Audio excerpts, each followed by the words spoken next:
What happens when the overlooked girl everyone dismissed returns as an absolute vision?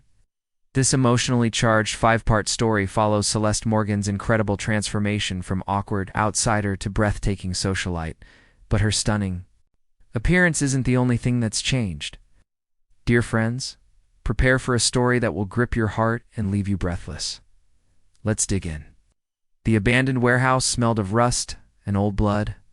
Rain hammered against broken windows as Celeste Morgan pressed herself against the concrete wall, her heart pounding loud enough to wake the dead. 3 floors below, footsteps echoed through the darkness. They had found her. "I know you're up there, beautiful," Vincent Cross called out, his cultured voice carrying easily through the hollow space. 5 years of hiding, and you still think you can run from me. Celeste closed her violet eyes, feeling the familiar burn of betrayal in her chest.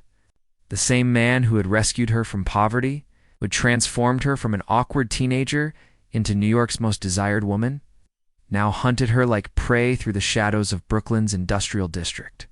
Her designer dress, torn and dirty, from 3 days of running, clung to her shivering frame. The woman who had commanded attention at charity galas and museum openings was gone, replaced by someone primal and desperate. "You broke our agreement, darling," Vincent continued, his footsteps growing closer. "The Ashford job was supposed to be simple. Seduce the heir, destroy him from within, take everything he held dear. Instead, you fell in love." The words hit her like physical blows. Love. Such a small word for something that had shattered her entire world. A memory flashed unbidden. Nathaniel, Ashford's green eyes softening as he looked at her across the terrace of his family's mansion, moonlight catching in his dark hair, the way he had touched her face so gently as if she might disappear. Whispered promises they had made in stolen moments between his business meetings and her carefully orchestrated revenge. "He doesn't love you, you know." Vincent's voice was closer now. "Maybe 1 floor down? Men like Nathaniel Ashford don't fall for hired weapons. You were a job, Celeste. Is a beautiful, dangerous job." She knew he was lying. Had to be lying. Because if Nathaniel's feelings weren't real, then everything she had sacrificed meant nothing. The phone in her torn evening bag buzzed once. A text message from an unknown number. The rooftop. "Come alone." And Celeste's breath caught in her throat. Nathaniel was here, in this godforsaken place, in the middle of her nightmare. He had found her. Vincent's laughter echoed from the stairwell. "Did you really think he wouldn't figure it out? That the golden boy heir wouldn't discover his beautiful girlfriend was planted in his life to destroy everything he held dear?" Her hands shook as she typed back, "It's a trap. Vincent's here. Don't come." The response was immediate. "I know. Trust me. Trust." Another small word that carried the weight of the world. Celeste looked toward the rusted ladder leading to the roof. Then back at the stairwell where Vincent's approaching footsteps grew louder. She thought of the past 6 months, of every kiss she had shared with Nathaniel, every moment of genuine connection that had slowly replaced her hunger for revenge with something far more dangerous. She had been hired to destroy him. Instead, he had saved her from becoming the very monster Vincent had created. Vincent appeared at the landing below, his silver hair perfectly styled despite the chaos, his expensive suit immaculate.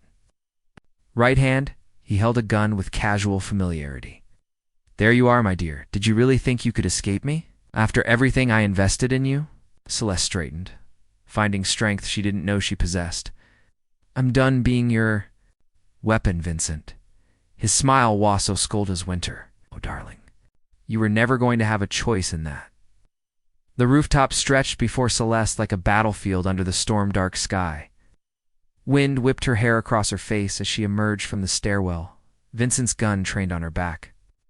Rain stung her skin, mixing with tears she refused to shed.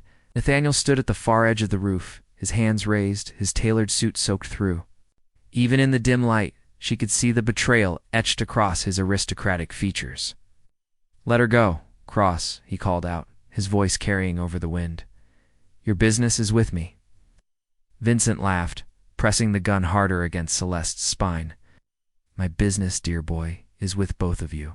You see, I've spent considerable resources creating the perfect weapon, and she's gone soft, weapon. Nathaniel's eyes found Celeste's across the distance. What the hell is he talking about? The moment she had dreaded for months had finally arrived. The truth that would destroy everything they had built together. Tell him, sweetheart, Vincent purred in her ear. Tell him how you seduced him on my orders. Every kiss, every whispered endearment, every night you spent in his bed was part of an elaborate plan to bring down the Ashford Empire. Nathaniel's face went white. Celeste? She opened her mouth, but no words came. How could she explain that what had started as calculated manipulation had become the most real thing she had ever experienced? 5 years ago, Vincent continued, when she remained silent, this beautiful creature was nothing but damaged goods. The housekeeper's daughter, brutally humiliated at your graduation party by your charming friends. Do you remember, Nathaniel? The wager they made about who could seduce the charity case? Nathaniel's hands clenched into fists. I stopped them. Only after they had already destroyed her. Vincent's voice was silk over steel. Only after the damage was done. She came to me broken, begging for the power to make them all pay, and I gave it to her. The rain intensified, turning the rooftop into a slick, treacherous surface. Celeste felt Vincent's grip on her arm tighten, felt the cold metal of the gun against her ribs. The plan was elegant, Vincent continued. Transform her into every man's fantasy. Plant her in your world. Let her seduce you completely. Then, when you were utterly devoted to her, she would destroy you. Take your fortune, your reputation, your heart, and leave you with nothing. But she fell in love with you instead, he spat, disgust clear in his voice. My perfect weapon, compromised by something as pathetic as human emotion. Nathaniel took a step forward, his eyes never leaving Celeste's face. Is it true? The question hung between them like a blade. Celeste felt the weight of every lie she had told, every moment she had pretended her feelings weren't real. She whispered, the word barely audible over the storm. Something shattered behind Nathaniel's eyes. All of it? The beginning, she said, finding her voice. Started as Vincent said. But Nathaniel, what we have now, what we became, that's real. Love you. God help me. I love you more than I've ever loved anything. Vincent's laugh was harsh. His pretty words. But she's still a liar, still my creation, still mine to command. No, the word exploded from Celeste with surprising force. Not yours anymore. I haven't been yours since the first time he kissed me, and I felt something I thought I'd never feel again. She spun in Vincent's grip, driving her elbow back into his ribs. The gun went off, the shot echoing across the empty rooftop like thunder. Vincent stumbled backward and Celeste broke free, running toward Nathaniel through the rain. Freedom came at a price. Blood bloomed across her side where the bullet had grazed her, staining her torn dress dark red. She stumbled, and Nathaniel caught her in his arms. You little bitch, Vincent snarled, raising the gun again. You think love can save you from what you are? From what I made you? Nathaniel placed himself between Vincent and Celeste, his body shielding hers. Whatever she was, whatever you made her, she's more than that now. How touching, Vincent. Sneered. But you still don't understand what you're dealing with. Celeste isn't just a trained seductress, she's a killer. The words hit like ice water. Celeste felt Nathaniel stiffen against her. 3 men in Paris, Vincent continued. Each one who tried to break our agreement. Each one who thought they could steal my property. She killed them all. The silence that followed Vincent's revelation was deafening.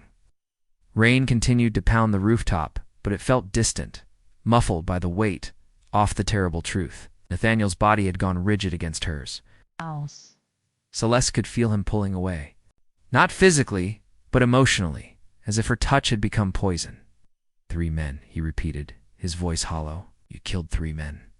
Self-defense, she whispered against his back, tasting blood and rain on her lips. Vincent sent them to test my loyalty. They were going to kill me if I refused. But you didn't refuse the first time, did you? Vincent's voice carried cruel amusement. Marcus Dubois, the arms dealer who tried to buy you from me.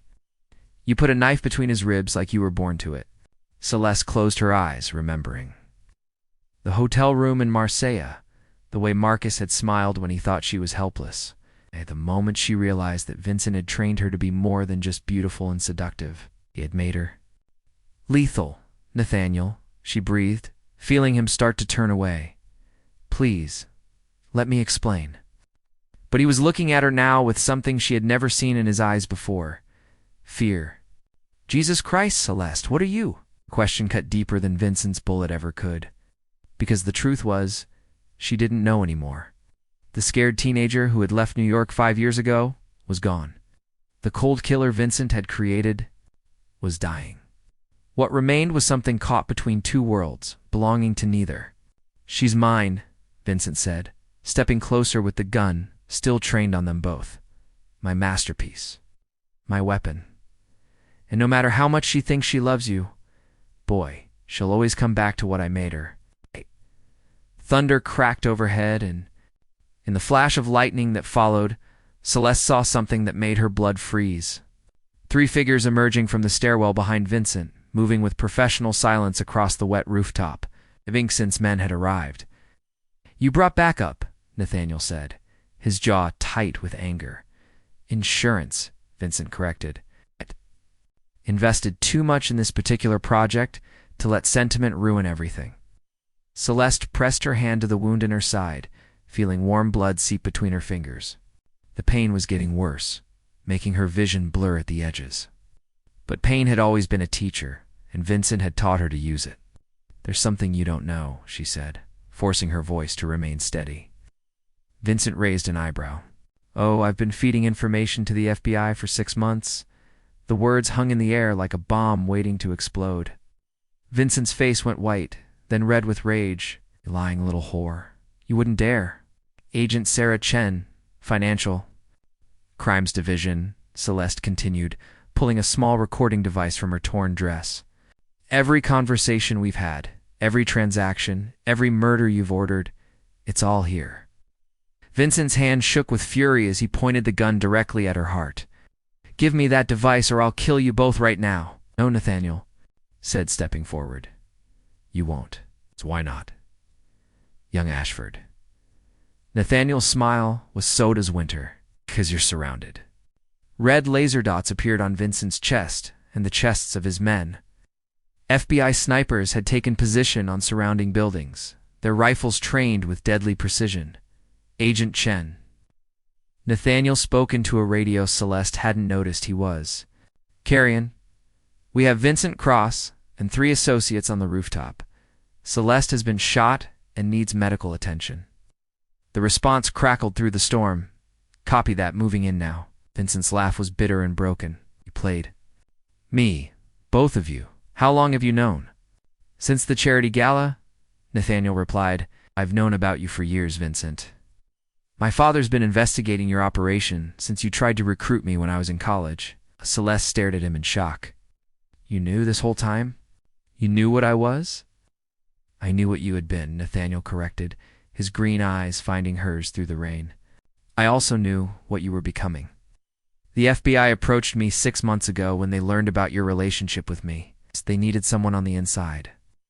The betrayal hit her like a physical blow, so you used me too. At first, he admitted, and she could see the pain in his expression. But Celeste, somewhere along the way, it stopped being about the case. It became about saving you from him. Vincent raised the gun toward Nathaniel, his finger tightening on the trigger. Enough. If I can't have my weapon, then no one can. Time slowed to a crawl. Celeste saw Vincent's finger move, saw the muzzle flash in the darkness, heard Nathaniel's sharp intake of breath. Without thinking, she threw herself between them, taking the bullet meant for the man she loved. The impact sent her spinning, her body hitting the rooftop hard. Through the haze of pain and approaching darkness, she heard Vincent's scream of rage, the sound of gunfire as FBI agents stormed the roof, Nathaniel's voice calling her name. But it was growing distant now, fading like a dream she couldn't quite hold on to. White ceiling tiles and the steady beep of medical equipment greeted Celeste as consciousness slowly returned. The antiseptic smell of the hospital filled her nostrils, sharp and clean after the rust and rain of the warehouse. You're awake. Nathaniel's voice came from her left. She turned her head, wincing at the pain that shot through her chest and side. He sat in a chair beside her bed, his clothes changed, his dark hair no longer soaked with rain. But his eyes held a weariness that hadn't been there before. "How long?" she whispered, her throat raw and dry. 3 days. "You lost a lot of blood." He leaned forward, his hands clasped tightly together. "The doctors weren't sure you'd make it." Memory came flooding back. The rooftop, Vincent's gun. The moment she had thrown herself between the bullet and the man she loved, Vincent. Dead. Shot by FBI snipers when he tried to kill Agent Chen during the arrest. Nathaniel's expression was unreadable. "His men are in custody." Celeste closed her eyes, feeling something that might have been relief. "It's over then. The case is over. Vincent Cross's criminal empire is finished." Nathaniel stood up, walking to the window that overlooked the city. "But we still need to talk about us," the words she had been dreading. Celeste struggled to sit up, ignoring the sharp protests from her healing wounds. "Nathaniel, please. Let me explain." "Explain what?" He turned to face her, and she saw a coldness in his green eyes that hadn't been there since their early days together. "How you came into my life with a specific intention of destroying everything I cared about? How you seduced me as part of an elaborate revenge scheme? It wasn't like that. Not after what? After you fell in love with me?" His laugh was bitter. "How do I know anything you felt was real? How do I know this isn't just another layer of manipulation?" The accusation hit her like a physical blow. "Because I took a bullet for you. Or because you knew it would make me believe you cared." Celeste stared at him, seeing a stranger where the man she loved used to be. "You really think I'm that calculating? That I would risk my life for a performance? I think Vincent Cross trained you to be the perfect weapon. It's beautiful, seductive, and utterly convincing." Nathaniel's voice was carefully controlled, but she could hear the pain underneath. "I think you're so good at what you do that even you believe the lies." Tears burned her eyes, but she refused to let them fall. "What about the FBI cooperation? What about the evidence I gathered? Agent Chen says you were probably trying to eliminate Vincent so you could take over his operations yourself." The words were like ice water in her veins. "And you believe that?" Nathaniel was quiet for a long moment, staring out at the city skyline. "I don't know what to believe anymore, Celeste. 6 months ago, I thought I knew you. I thought what we had was real." "It was real," she said desperately. "It is real." He turned back to her, and she saw the full extent of his pain. "Because Agent Chen told me something interesting while you were unconscious. About your time in Paris? About the men you killed?" Celeste's heart started racing. "What about them? They weren't all self-defense, were they?" "Marcus Dubois. Yes. But what about Jean-Claude Moreau? What about Alessandro Toretti?" The names hit her like bullets. 2 men who had discovered Vincent's plans and threatened to expose everything. 2 men she had killed not in self-defense, but to protect the mission. To protect her cover so she could get close to Nathaniel. "They would have ruined everything," she whispered. "Everything. Including your plan to destroy me." Celeste closed her eyes, remembering those dark nights in European cities. The weight of the knife in her hand, the look in their eyes before the light went out. Vincent had been right about one thing. She was a killer. The question was whether she could ever be anything else. "I'm not that person anymore," she said, but even to her own ears, the words sounded hollow. "Aren't you?" Nathaniel pulled something from his jacket pocket. A photograph. "Agent Chen found this in your apartment, hidden behind a false wall." He placed it on the hospital bed beside her. Celeste looked down and felt her world collapse. It was a surveillance photo of Nathaniel, taken months before they had supposedly met at a charity gala. Notes were written in her handwriting around the edges. His schedule, his weaknesses, his pressure points. Below that was another photo. Da-da-da-da-da. And another.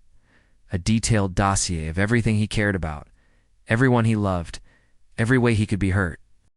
"This was taken 7 months ago," Nathaniel said quietly. "It's a full month before our chance encounter at the museum. Before you accidentally spilled wine on my jacket, before our first kiss under the stars on my terrace." Celeste stared at the photographs, at the evidence of her systematic stalking and planning. Proof that even her most intimate moments with him had been built on lies. I can explain. Can you? Nathaniel's voice was broken now, all pretense of control gone. Can you explain why you kept detailed files on my sister? On my parents? Can you explain the plans you made for destroying each of them? Because the truth was unbearable. She had been prepared to destroy everyone he loved to complete her mission. The fact that she had never acted on those plans felt like a weak defense against the cold evidence of her intentions. I burned them, she whispered. Months ago. I burned all of it. You kept the photographs. As a reminder of what I used to be. Of what I swore I'd never become again. Nathaniel gathered up the photos, his movements sharp with pain and anger. Agent Chen wants to offer you a deal. Full immunity in exchange for testimony against Vincent's remaining associates, a new identity, a chance to disappear. And you want me to take it? He looked at her for a long moment, and she saw everything they had built together crumble in his eyes. I want you to tell me the truth, just once. Did you ever love me, or was it always just part of the job? The question hung between them like a blade. Celeste looked at this man who had shown her what it meant to be human again, who had made her believe she could be more than a weapon, who had loved her despite knowing what she was. Both, she whispered, and watched his heart break. 6 months later, Celeste Morgan stood at the edge of a cliff overlooking the Pacific Ocean, watching waves crash against black rocks below.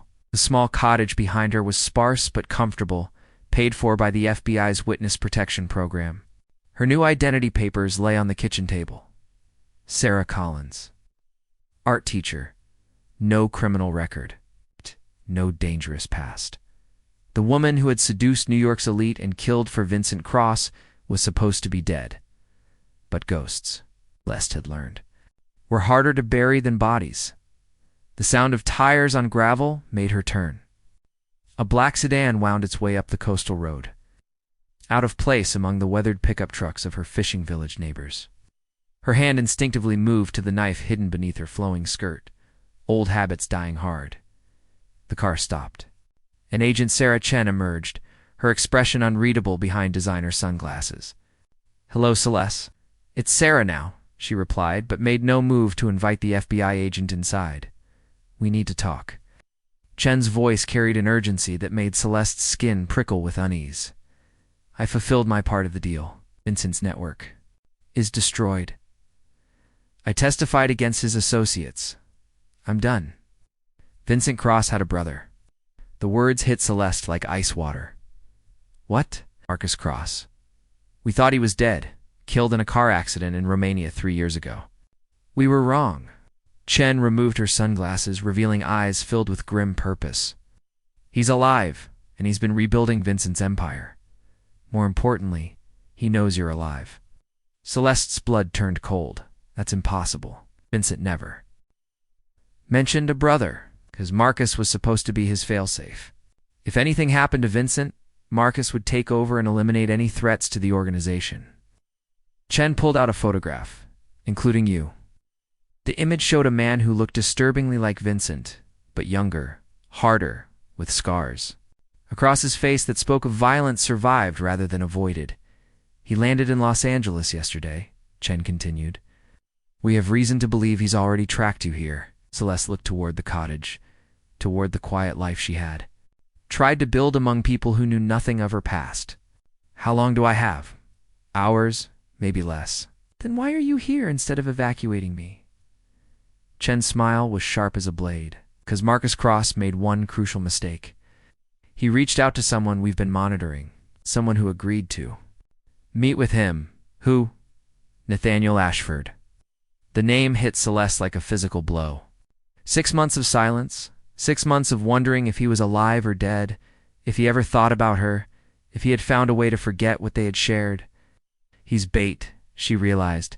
He volunteered. Against all our advice, against direct orders. From his father, against every instinct for self-preservation he should have. Chen's expression softened slightly. He still loves you, Celeste, even after everything. Tears burned her eyes, but she blinked them back. Where's the meeting? The Ashford Foundation Charity Gala, tonight, full circle. Of course it was. Oh. Same ballroom where she had first appeared as Vincent's weapon, where everything had begun. Marcus Cross had a sense of poetry about revenge. He'll be expecting me to come. Yes, it's a trap. Yes, if I go, I'll probably die. Probably. Celeste looked out at the ocean again, at the peaceful life she was about to abandon. If I don't go, Nathaniel dies. Yes, she closed her eyes, feeling the familiar weight of terrible choices. The scared teenager who had left New York 7 years ago would have run. The cold killer Vincent had created would have calculated the odds and chosen survival. But the woman who had learned to love, who had discovered there were things worth dying for, who had taken a bullet for the man who saw her as more than a weapon or a ghost. I'll need weapons. Chun's smile was approving. Already in the trunk. 3 hours later, Celeste stood before the mirror in a New York hotel room, adjusting the straps of a dress that was both beautiful and functional. Hidden pockets held throwing knives, a small pistol, and various other tools of her former trade. But it was her eyes that had changed the most. Gone was the calculated coldness of Vincent's weapon and the haunted emptiness of the woman in hiding. What remained was something harder and more dangerous than either, someone with nothing left to lose. Her phone buzzed. A text from an unknown number. He's beautiful when he bleeds. Join us soon, dear sister. The attached photo showed Nathaniel bound to a chair in what looked like a storage room, blood trickling from a cut on his forehead. But his eyes were alert, defiant, and when he looked directly at the camera, she could see a message meant. Only for her, trust me. Celeste smiled. And it was Vincent's daughter who looked back at her from the mirror. Beautiful, deadly, unafraid. The Ashford Foundation Charity Gala was in full swing when she arrived. The same crystal chandeliers, the same marble floors, the same collection of New York's elite pretending. Their money could buy them immunity from the darkness that walked among them. But tonight, darkness had a name and a purpose. Marcus Cross stood in the center of the ballroom, surrounded by men who were obviously not socialites. He was speaking to Oliver Ashford, Nathaniel's father, whose face had gone white with fear. "Ah," Marcus said, noticing her entrance. His voice carried Vincent's cultured accent, but with an edge of madness that had been absent in his brother. "The guest of honor arrives." The crowd parted as she walked toward him, whispers following in her wake. These people remembered her, remembered the night Vincent had revealed her true nature. But they had never seen her like this, unafraid, unashamed, walking towards certain death with her head held high. "Hello, Marcus," her voice carried clearly across the silent ballroom. "Sister," he replied mockingly. "You look well for a dead woman. Where is he? Safe for now?" Marcus gestured toward his men. "But you know how these things go.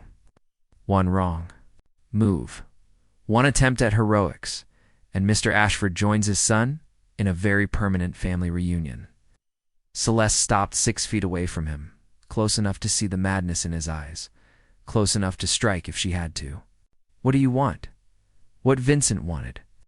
What you stole from him when you chose love over loyalty. Marcus's smile was cruel. "I want to watch you break. I want to take everything you care about and destroy it slowly, piece by piece, until you remember what you really are, and what's that? Mine." The word hung in the air like a curse.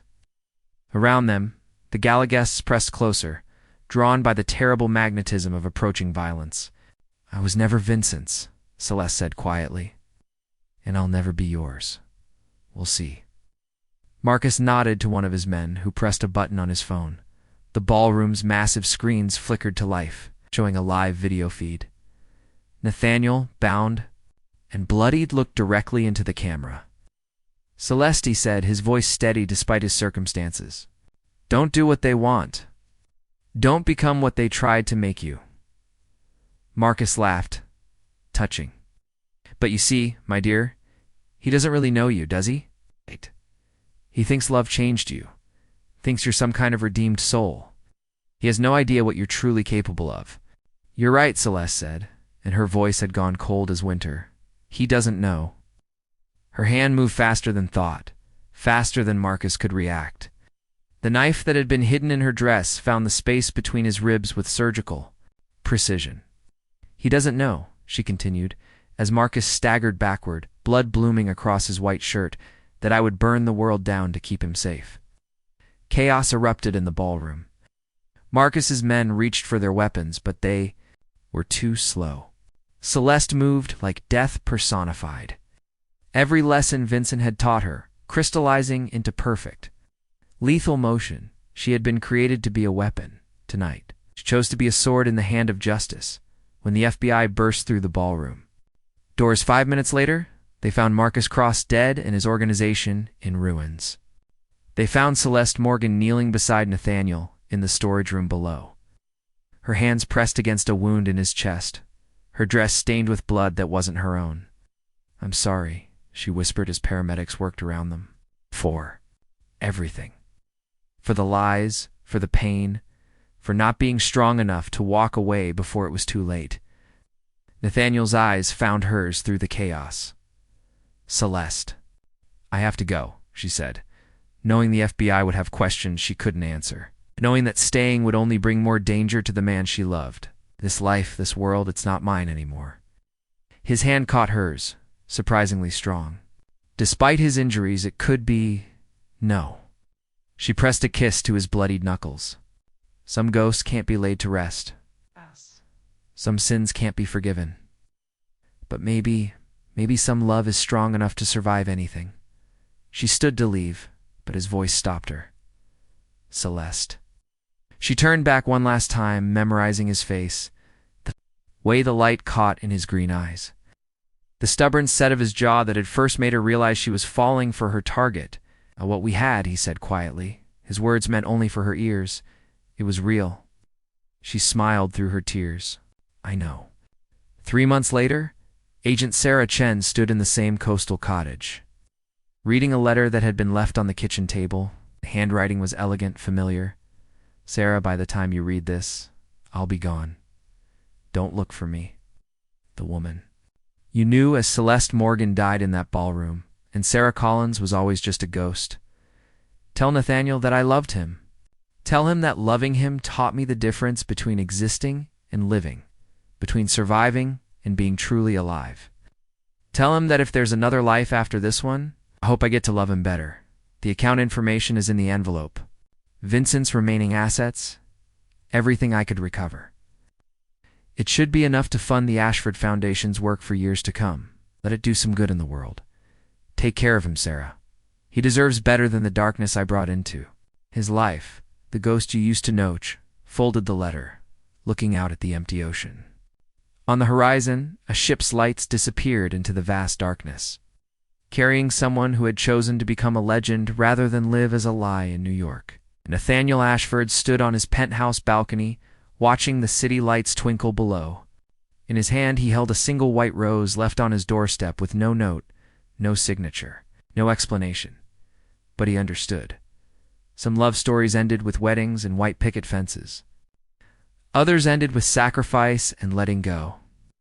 And sometimes, the most beautiful love was the kind that asked for nothing in return, except the chance to keep the other person safe. Even from a distance, even from the shadows, he pressed the rose to his lips, breathing in its perfect fragrance, and whispered to the night wind, "I love you too." Somewhere in the darkness, a ghost smiled and disappeared into legend, carrying with her the memory of a love that had been real enough to redeem even the most broken soul. The end.